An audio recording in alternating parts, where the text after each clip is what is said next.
পড়িমড়ি করে কর্মক্ষেত্রে ছোটার আগে ব্যায়ামের জন্য সময় বের করা কঠিন। আবার কর্মক্লান্ত শরীরে সন্ধ্যায়ও ব্যায়াম করার সুযোগ হয় না। ফলে ফিটনেসের খাতায় স্কোর হয় 0। কিন্তু সূর্যি মামা জাগার আগেই গাত্রোত্থান করার অভ্যাস হয়ে গেলে এ সময় ব্যায়ামের জন্য আলাদা করে সময় বের করা সহজ। আর ভোরের বাতাসে বাইরে ইয়োগা করা বা হাঁটার মজাই আলাদা।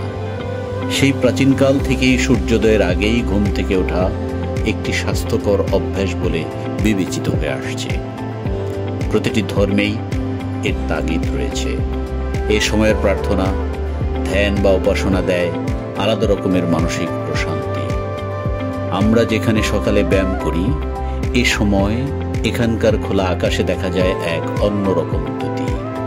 সুবহে সাদিক বা ব্রহ্ম মুহূর্তের পর প্রকৃতিও যেন প্রশান্ত থাকে এ সময় ইয়োগা মাঠের চারপাশে।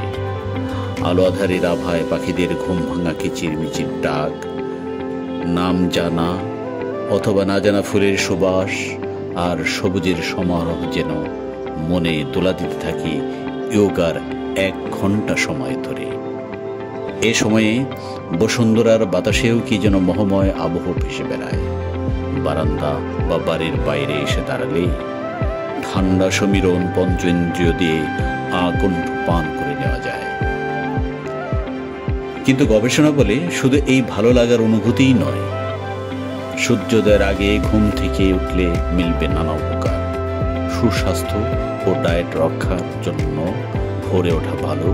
ভোরে উঠলে কর্মশক্তি মেলে বেশি বেশি। সুস্থ ও সুন্দর ত্বকের জন্য ভোরে ওঠা প্রয়োজন। ব্যায়ামের জন্য বেশি ও পর্যাপ্ত সময়ও পাওয়া যায়। আমাদের সাথে যোগাযোগ করুন। বসুন্ধরা আবাসিক এলাকা, block I, Afroza Begum road. Phone নম্বরে যোগাযোগ করতে পারেন 01716 850 590 এই নাম্বারে।